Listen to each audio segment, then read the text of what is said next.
આગળ વાત કરીશું સુરતની તો સુરતમાંથી ફરી એમડી ડ્રગ્સ ઝડપાયું છે। ખટોદરા પોલીસે 9 લાખનું ડ્રગ્સ ઝડપી પાડ્યું છે। ઘટનામાં એક આરોપીની પણ ધરપકડ કરવામાં આવી છે। આરોપી પાસેથી 97.150 ગ્રામ ડ્રગ્સ જપ્ત કરાયું છે। ખટોદરા સોસિયો સર્કલ નજીકથી આરોપી પકડાયો છે। આરોપી પાસેથી 10 લાખનો મુદ્દામાલ જપ્ત કરવામાં આવ્યો છે।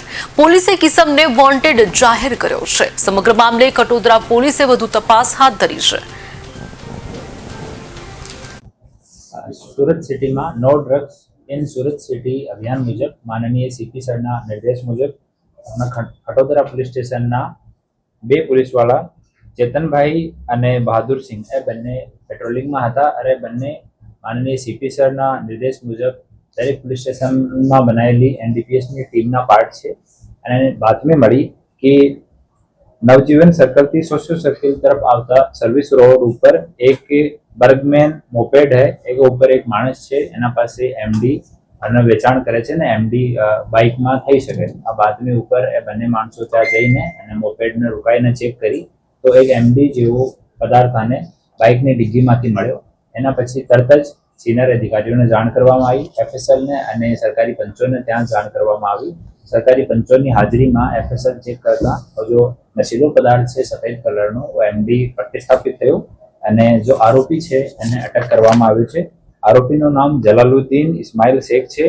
ઓ ફર્નિચરનું મજૂરી કામ કરે છે અને વરિયાળી બજારનો રહેવાસી છે। પ્રાથમિક તપાસમાં જલાલુદ્દીન શેખ જણાવ્યો છે કે કોઈ શોએબ કરીને માણસ છે બાકીનો એના પાસેથી પરચેઝ કર્યો છે।